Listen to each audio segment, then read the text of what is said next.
मीच बोललो रमायला, सखू वहिनीला चकित करायचं तिचं बेत आहे. मायनून पाहुणे येणार आहेत.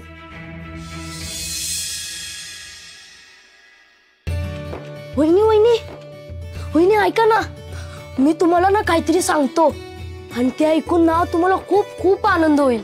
हो खरंच? हो, पण मी सांगितलंय ते कुणाला सांगू नका. हो नाही सांगणार. अहो मी यमोताईला बोलताना ऐकलंय, रमाई तिला म्हणाली की मायनीवरून मंगळागौरीसाठी पाहुणे येणार आहेत आणि सखूला सांगू नको म्हणून. का? मला का नाही सांगायचं?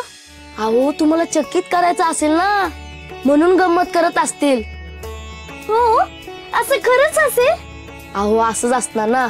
आणि हो, तुम्ही दाखवू नका की तुम्हाला ठाऊक आहे म्हणून. हो नाही दाखवणार.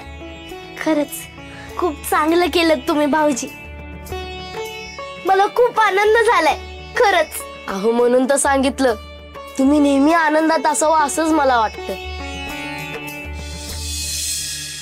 भाऊजी मंगळागौरीच्या वेळेस तुम्ही जेव्हा बाहेर असाल ना, तेव्हा उमाई अप्पा येतील तेव्हा तुम्ही मला सांगाल ना? हो सांगेन ना, नक्की सांगेन.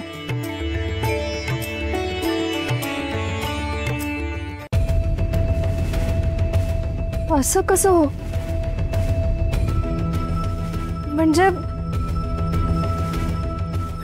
वहिनींना आमंत्रण देऊन बोलवलं आणि आपण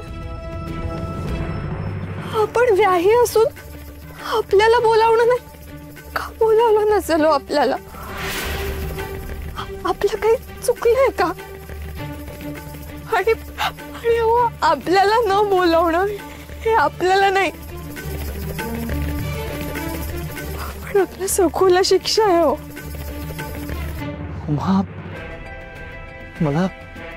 मला या माणसांचा अजून अंदाजच येत नाहीये. मनोरमाबाई कधी कधी इतक्या प्रेमळपणे बोलतात आणि कधी अचानक तुसडेपणाने बोलतात. पण आता आपण काय करायचं तेच तर समजत नाहीये उमा. विठुराया, बस एकच मागणं आहे, त्यांच्या लेखी आमची किंमत नाहीये, नसू दे, काही हरकत नाही, पण आमच्या सखूला सुखानं नांदवा म्हणा. आणखी काही नको आम्हाला.